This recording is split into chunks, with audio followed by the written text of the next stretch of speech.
Good afternoon. My name is Jim Conlan and welcome to the latest episode of our sports show. As you know, we've been previewing and airing on air for the last month or so about our upcoming documentary, Global Rugby Legends, My Life in Rugby. We're speaking to renowned rugby players from the Southern Hemisphere countries, Australia, New Zealand, South Africa and Argentina, and the Northern Hemisphere countries, England, Ireland, Wales, Scotland, France and Italy. We're so delighted so far to have a vast array of renowned rugby players from all those countries. But we're back to our own tonight. We're back to an Ireland perspective, and so far we've heard from David Humphreys, we've heard from Bernard Jackman, we've heard from Shane Byrne, to name but a few in terms of the Ireland contingent. And we're going on now to another Irish player. He's regarded as one of the world's best tight head props.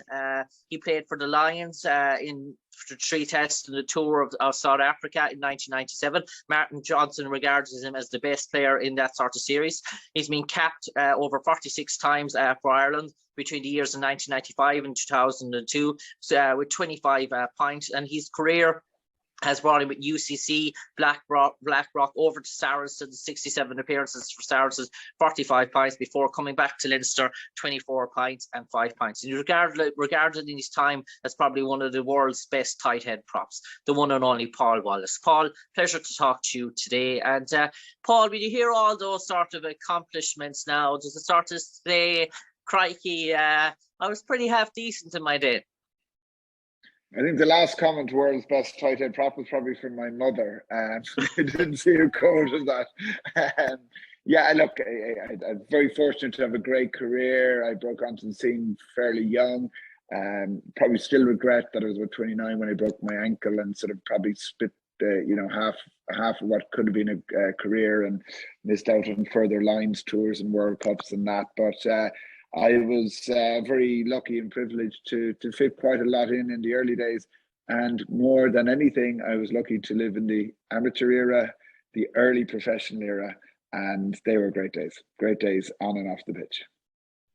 And obviously, growing up in your time, in your sort of household, was it a very much rugby mad sort of household? Obviously, you made your debut beside your brother Richard in 1995. So obviously, Richard was very much an accomplished sort of rugby player. Was there always a tradition of rugby in the Wallace's family for where you came? And I do believe you went to play with UCC and Blackrock. So UCC obviously is Cork. So was that your origins going up around the Cork sort of Munster sort of area?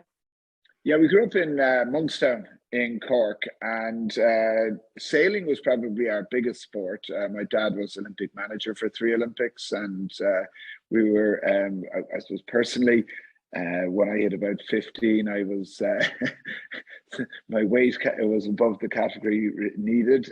My brother Richard sailed internationally for Ireland, and David was in Olympic programs, and so that was probably our first love. Rugby, Gaelic football. We played all sorts of sports, tennis, as you do, and I'd encourage my kids to do as well. And then you generally fit into a role, and mine was started under 12s in Cork On.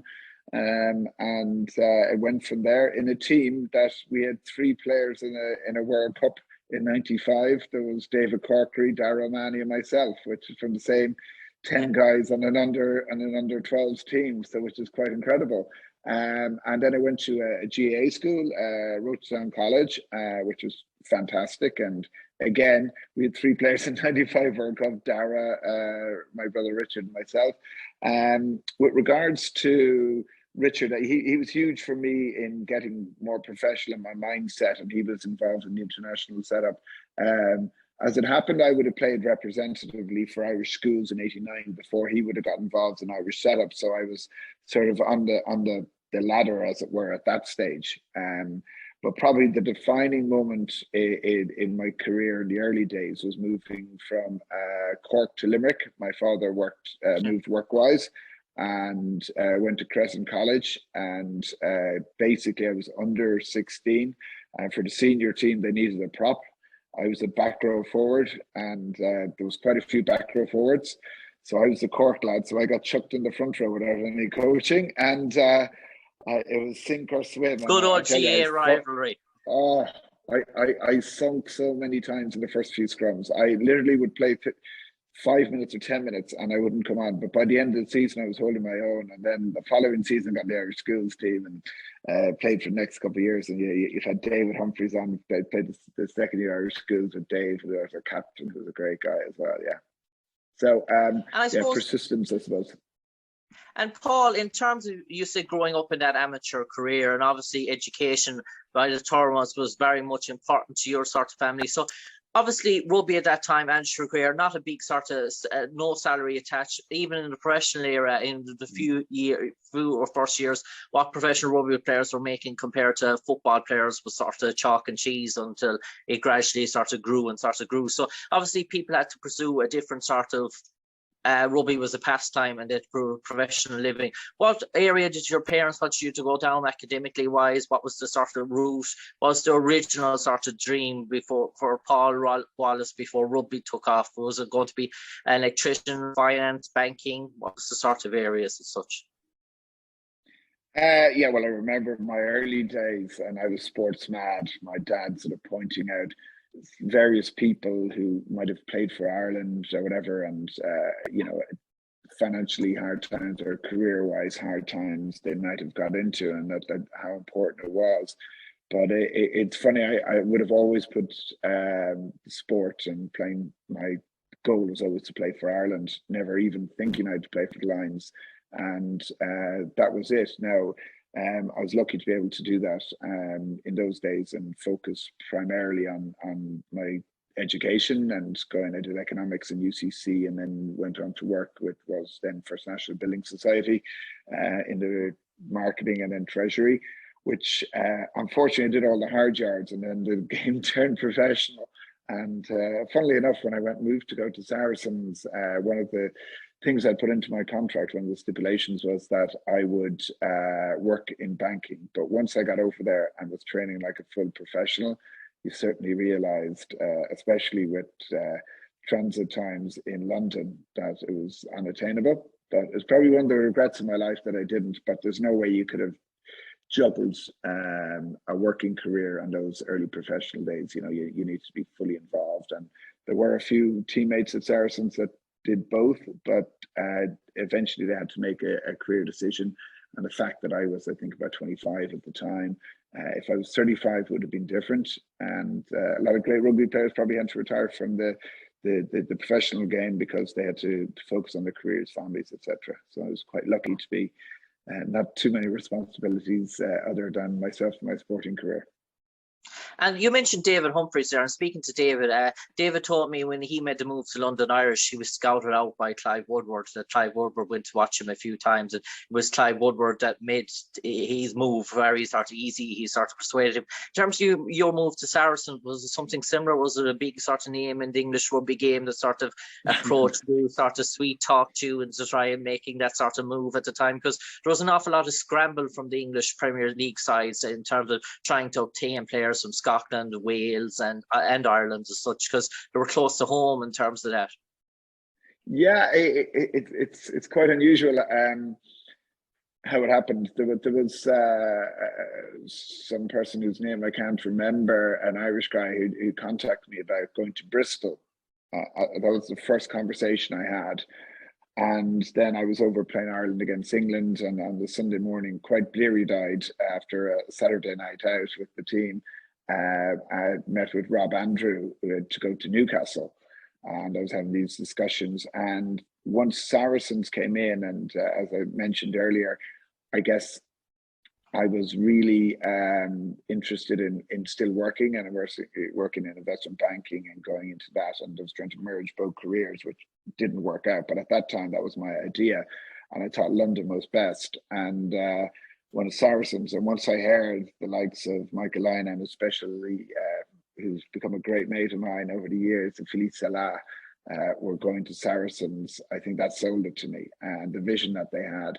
And it's amazing. It was a toss of a coin where I might go, and it wasn't about who was paying the most money. It was just about holistic, what's going to be best for my rugby, etc. Where would I like to live? And then, as it happened, Richard was, I suppose, London Irish would have been the natural home for me to go to, but Gary Halpin The great late Gary Halpin, what a great man Gary was. He was captain of London Irish at the time, playing the same position, so it made no sense for me to go there.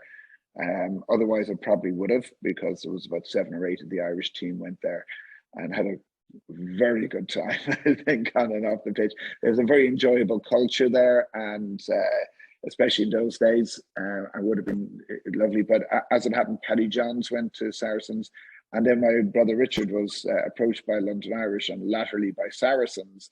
And because I was going, then he went, and then we got to spend, I think 3 of my 5 years in Saracens with living with my brother, which is fantastic, because we'd been living apart for quite a while. So we really enjoyed it, and we're very tight with all the Saracens squad since then. And not knowing too much about Saracens before I left, the amateur ethos in the club is just fantastic. Everyone thinks about the wonderful Saracens team at the moment and winning European Cups, etc.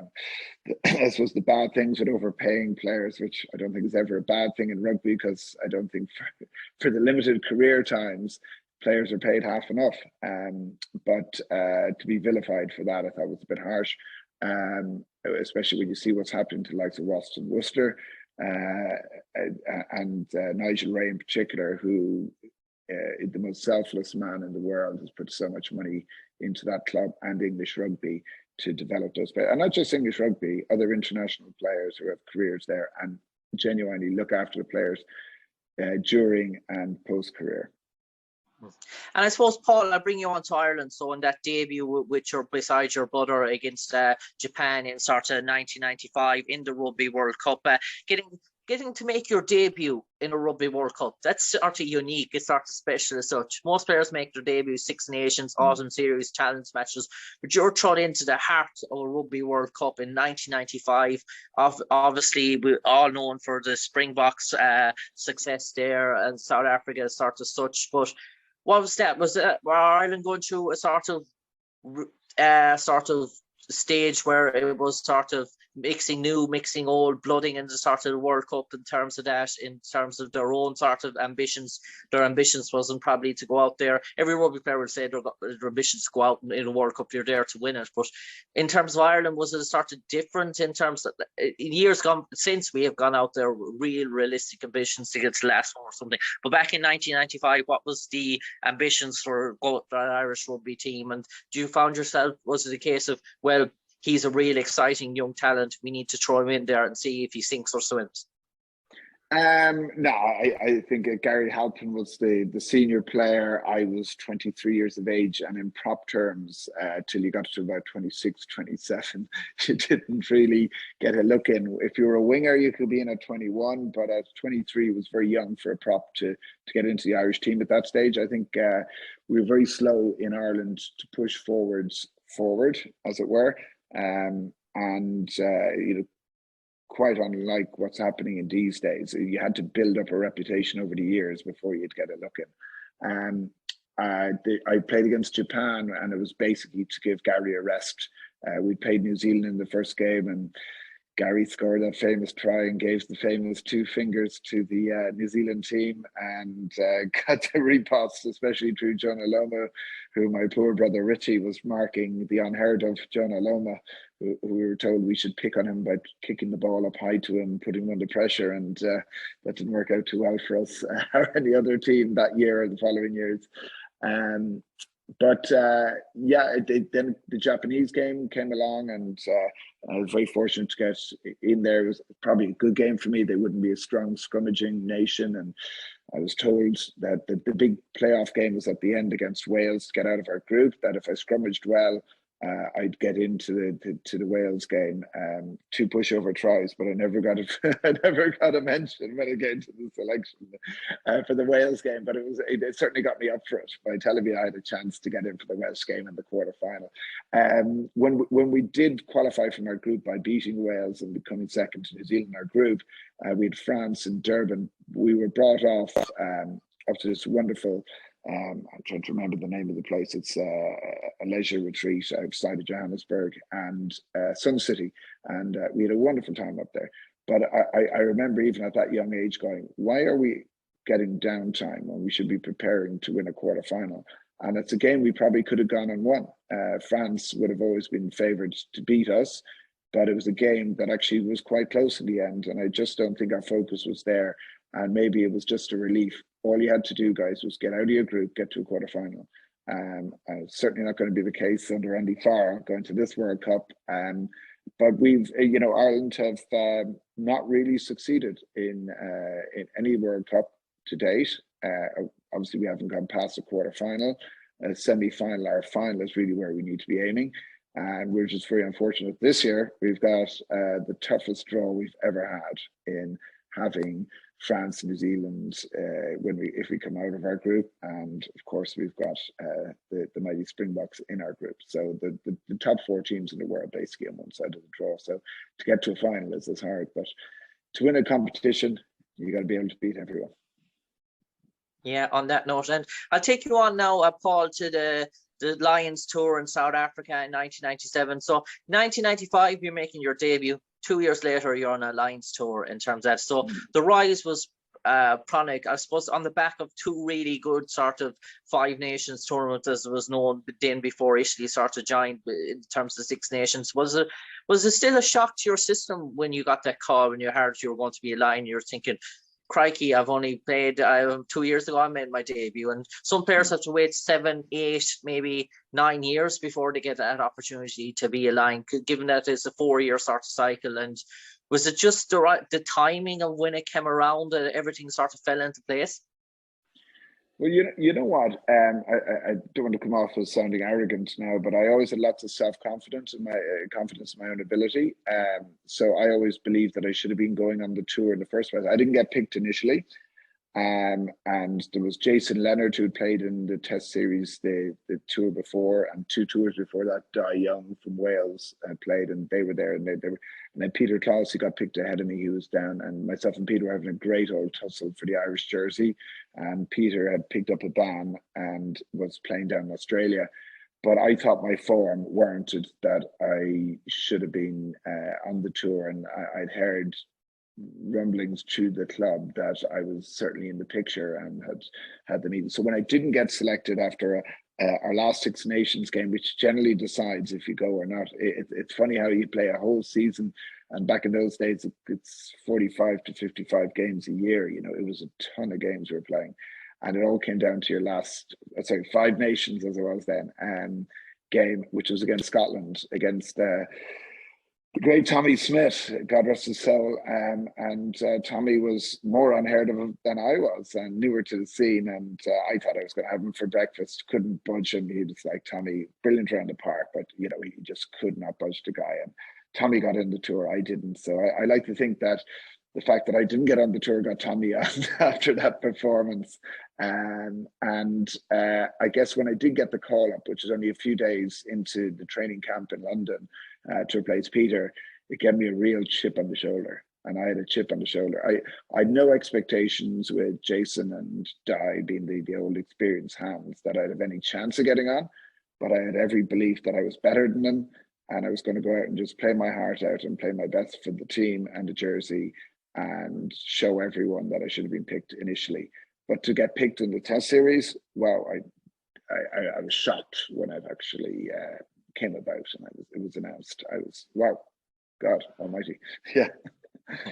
Paul, the second last question now before I let you go, I have to touch on that broken ankle an 0-1 suffered for Saracens versus Ulster. And I know myself, I've tore ligaments numerous times in my left ankle, playing GA and Gaelic football for my club. And you think to yourself, right, they'll heal in 5 or 6 sort of weeks and they'll go better. But when the tendons are so sort of sharp, it's recurrence, it can go over again. They're almost like sort of jellies or sort of such in terms of that. You prefer to have a broken arm or a dislocated sort of collarbone or something like that. But with ankle injuries, it's just there's no sort of, it's so tender, it's almost like jelly in terms of that. So in terms of you, do you feel at the time, well, this is going to be a sort of, I might miss 2 or 3 months and I'll be back at it again in terms of that?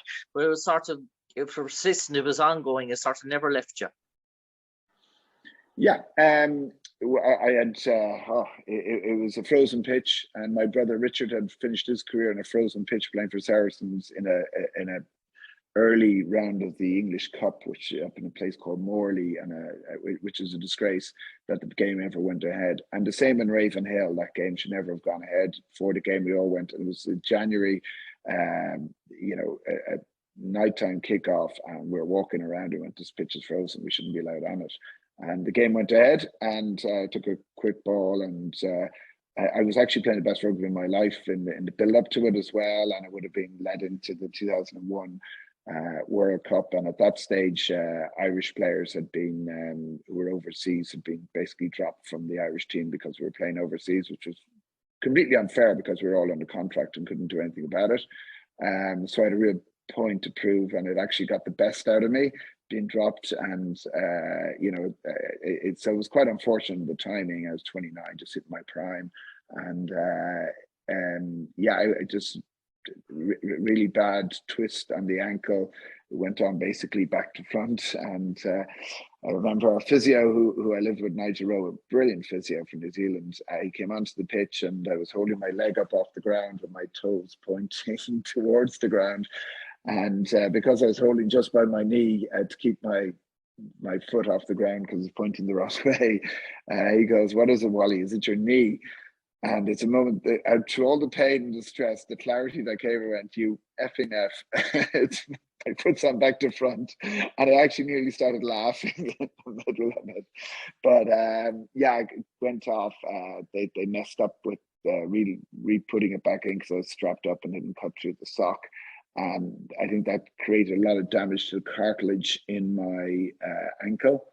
And when I got back playing, look, I was very lucky. I got back and I won the first Celtic League, as it was then, with Leinster, and went on and got a few caps off the bench. But I was never anything near what I was. I couldn't take the ball into contact. If I went in and pressure went on my ankle, I'd nearly fall over.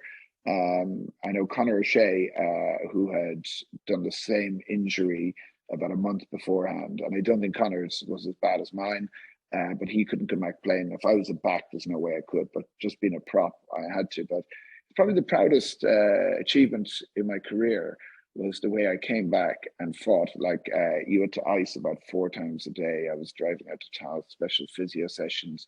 It was all rehab and getting myself back. And in Leinster, Matt Williams and Willie Anderson, you know, they really looked after me. Al Gaffney, the whole coaching staff. It was like I'd be shouted at to get off the pitch if they saw me hobbling, you know, where you try and do it. And unfortunately, not a lot of coaching staffs actually look after their players in that regard. They're just saying, like, all we want is to get you on the pitch on Saturday, not train. And at that stage, you know, that, and when you get, you know, when you're 20, 29, 30 and you've had 6 or 7 years in the game, you know, at the top end, that's it. You're not going to learn too much on the pitch. You just need to be looked after. And that's what the good coaches do, get longevity out of their players and care for them. And finally, Paul Wallace, before I let you go, if you were to look in the mirror now and you saw 27, 28-year-old Paul Wallace in his pomp, and in terms of a team player, in terms of his dedication to the cause, how would you describe him in two sentences? 2 sentences, 2 words. I guess I had a choice in my younger days. I would have played a bit of sevens and I would have been scoring a lot of tries. But I guess it was Paddy Johns was probably the father figure to me. And it was all about, and I've come into the 2 sentences now. This is the background.